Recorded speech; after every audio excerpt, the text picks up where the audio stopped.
আপনি আপনার এই পেশাটাকে আপনার নিজের কিংবা পরিবারের অর্থনৈতিক উন্নতির মাধ্যম হিসাবে বিবেচনা না করে মানুষের সেবা করে আল্লাহকে সন্তুষ্ট করার সবচেয়ে চূড়ান্ত যে সুযোগ আছে সেই সুযোগ হিসাবে আপনি নেবেন। আপনি এটাকে ধরেই নেবেন আমি ইবাদত করার উদ্দেশ্যে ডাক্তার হচ্ছি, আমি চিকিৎসক হচ্ছি যে আমার পেশেন্টকে উপকার করে আমি আল্লাহর কাছ থেকে রিওয়ার্ড আশা করব। তাহলে আপনার চাকরি, আপনার পেশেন্টকে দেখে আপনি ফি নেওয়া, এই সবগুলোর পাশাপাশি আপনার নিয়তটা যদি হয় যে আমি আল্লাহকে সন্তুষ্ট করতে চাই, আল্লাহর কাছে রিওয়ার্ড আশা করি, তাহলে এই নিয়তের কারণে শুধুমাত্র আপনার পুরো জীবনটাই নেকামলে পরিপূর্ণ হয়ে যাবে। এবং আমি যেটা বলছিলাম যে অন্য অনেক পেশার মানুষজন এত বেশি মানুষের দোয়া পেতে পারে না আপনি যতটা পেতে পারেন, একটা সুন্দর মুচকি হাসির মাধ্যমে, একটা সুন্দর আচরণের মাধ্যমে, একটু আপনার আন্তরিকতার মাধ্যমে।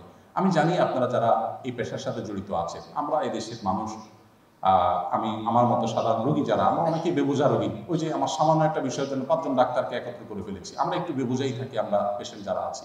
আপনাদেরকে অনেক বিরক্ত করি, আমরা এক জিনিস 5 বার জিজ্ঞাসা করি। ওই যে একটা প্রসিদ্ধ চুক্তি আছে না, যে কোন ডাক্তার বলেছেন যে ভাই পেশেন্টকে বলে দিয়েছেন রাতে আপনার রুটি খেতে হবে। এর অনেকদিন পরে ডাক্তার কাছে আসলেন, দেখলেন যে ডাক্তার চেক করে অবস্থার উন্নতি হয় না, বললেন যে আপনাকে রাতে রুটি খেতে বলছি, খান নাই? বলে হ্যাঁ, প্রতিদিন খাইছি, ভাত খাওয়ার পরে নিয়মিত রুটি খেয়েছেন। ওই ঘটনার মতো ঘটনা আপনাদের কাছে অহরহ আসে, প্রচুর বিরক্ত আমরা করি। আপনাদের ধৈর্য ধারণ করা কঠিন হয় আমি জানি, কিন্তু এই কঠিন কাজটা করেই তো আল্লাহর কাছে জান্নাত আশা করতে হবে। আমি দেশের বাইরে একজন চিকিৎসকের কাছে একবার কোনো একটা রোগে গেছিলাম, যাওয়ার পরে আমি দেখলাম একটু নতুন অভিজ্ঞতা হলো আমার। তিনি প্রেসক্রিপশন লিখছেন আমার দিকে ফিরিয়ে, পেশেন্টের দিকে ফিরিয়ে ইংরেজিতে তিনি প্রেসক্রিপশন লিখছেন। আমি চিন্তা করলাম বাহ, অনেকভাবে লেখার কথা জেনেছি, এটা তো নতুন অভিজ্ঞতা হলো আমার। মানে আমি পেশেন্ট হিসাবে আমি যেন জিনিসটা বুঝতে পারবো, লিখছেন আর আমাকে বুঝাই দিচ্ছেন।